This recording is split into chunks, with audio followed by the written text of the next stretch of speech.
గన్నవరం మాజీ ఎమ్మెల్యే వల్లభనేని వంశీ మరోసారి జైలుకు వెళ్తారా? ఆయన అరెస్ట్ తప్పదా అంటే అవునని సంకేతాలు వస్తున్నాయి. తాజాగా వంశీపై మరో కేసు నమోదైంది.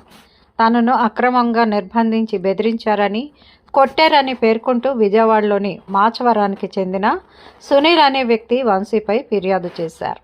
సోషల్ మీడియాలో వంశీపై చేసిన వ్యాఖ్యల నేపథ్యంలో తనను అక్రమంగా నిర్బంధించి హింసించారని ఆయన తెలిపారు.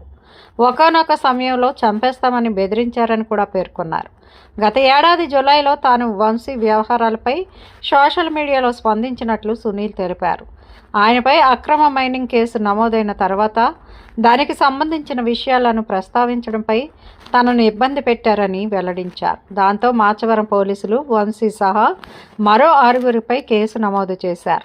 ఎస్సీ ఎస్టీ కేసును కూడా పెట్టినట్లు తెలుస్తోంది. అదేవిధంగా హత్యాయత్నం సహా బెదిరింపులు, కిడ్నాప్ వంటి సెక్షన్లు కూడా నమోదు చేశారు. ఉన్నతాధికారుల సూచనల మేరకు వంశీపై చర్యలు తీసుకుంటామని అధికారులు తెలిపారు. ఇదిలా ఉంటే ఇప్పటికే టీడీపీ సోషల్ మీడియా కార్యకర్త సత్యవర్ధన్ కిడ్నాప్ కేసులో వంశీ చిక్కుకున్న విషయం తెలిసిందే. సుమారు 13 మాసాలకు పైగా ఆయన విజయవాడ జైల్లో ఉన్నారు. అనారోగ్య సమస్యలు చూపించి ప్రస్తుతం బెయిల్పై బయటకు వచ్చారు.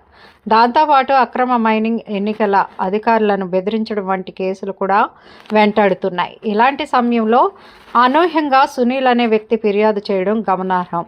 దాంతో వంశీని మరోసారి అరెస్టు చేసే అవకాశం ఉందని రాజకీయ వర్గాలు భావిస్తున్నాయి. గతంలో ఆయన అనారోగ్య సమస్యలతో బయటకు వచ్చారు. ప్రస్తుతం గన్నవరం నియోజకవర్గంలో పార్టీ కార్యక్రమాలకు హాజరవుతున్నారు. ఈ విషయాన్ని కూడా పోలీసులు సీరియస్గా తీసుకున్నారు. అనారోగ్య కారణాలతో బయటకు వచ్చిన వంశీ రాజకీయ కార్యక్రమాల్లో పాల్గొంటున్న నేపథ్యంలో సదరు బెయిల్ను రద్దు చేసేలా కోర్టును ఆశ్రయించనున్నట్లు గత 2 రోజులుగా ప్రచారం జరుగుతోంది.